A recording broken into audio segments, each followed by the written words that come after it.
nessa. Vamos falar sobre Fortaleza, sobre o Ceará, sobre essa rodada importante, essa 34ª rodada do Campeonato Brasileiro. A gente está agora realmente na contagem regressiva.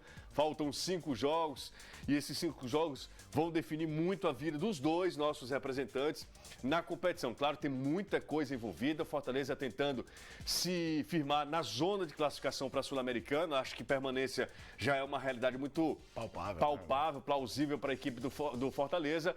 E o Ceará naquela de tentar se livrar do rebaixamento a todo custo, de tentar espantar o fantasma do descenso. E o Ceará tem um novo desafio nesse domingo contra o São Paulo, um momento que é muito bom para o volante Fabinho, para ser uma arma do time alvinegro, superar o tricolor paulista na Arena Castelão. Qualquer erro pode ser fatal. Tem situações de passe, né, que você tá mais suscetível a errar, aqueles passes que você quer quebrar a linha adversária, né?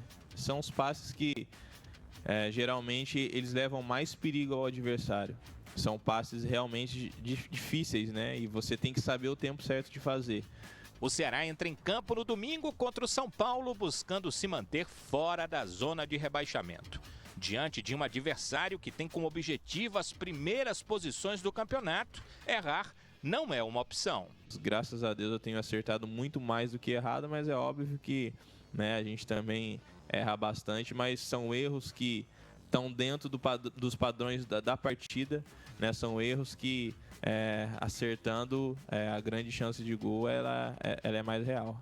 Entre os atletas do Ceará, com mais de 1.000 passes nesse campeonato brasileiro, Fabinho é o único que mantém uma média de acerto acima dos 90%.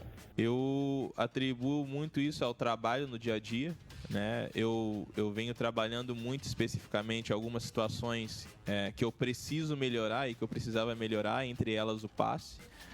Como eu falei, quando você precisa dar um passe que quebra as linhas, é muito mais fácil você errar do que acertar, mas a gente sabe que também a hora que acerta é um passe que leva muito mais risco para o adversário e uma chance, né, maior de gol que a gente tem. Essa não deve ser uma partida para Fabinho ampliar a sua média já superior a 38 passes por jogo. O São Paulo é treinado por Fernando Diniz. Significa dizer que o Ceará vai enfrentar um time que tentará manter a posse de bola, mesmo jogando fora de casa. Ter coragem. A gente vai ser um jogo onde nós vamos ter que jogar com inteligência e também ter coragem, porque nós sabemos que um resultado positivo e dependendo das outras rodadas vai nos colocar num patamar dentro do nosso objetivo muito grande. Também não deve ser um jogo em que o Ceará terá tantas chances de gol. Com menos posse de bola, a equipe alvinegra vai precisar fazer o que poucas vezes conseguiu na competição: ser efetiva nas oportunidades de gol que criar. O segredo é a preparação, cara. Quando você tá preparado, se dedica, dá o máximo, como eu falei, a chance de dar certo é muito maior. O embate deste domingo promete pela necessidade de reabilitação das duas equipes. O Ceará vem de 2 derrotas consecutivas. Já o São Paulo está a 3 jogos sem vencer. Seja para se manter na Série A ou por uma vaga direta na fase de grupos da Libertadores, os dois times precisam da vitória. Bom, Caio, esse jogo super importante contra o São Paulo, que vai ter Antony de volta, e aí o Daniel Alves pode ser deslocado também nesse setor. O Antony que estava de fora do time, pelo menos as informações... ele foi cortado até da Sub-23 por conta de lesão, né? Pode reaparecer na equipe, com o Daniel Alves vindo para a lateral direita e o Juan Fran ficando fora do time, né? Outra questão é de centroavante. O Pablo está fora do jogo, pode ser o Raniel que seja esse cara que faça a função de camisa 9 no time do São Paulo. A gente sabe que esse daí, o Alexandre Pato, o Fernando Diniz não conta tanto para jogar nessa função como centroavante.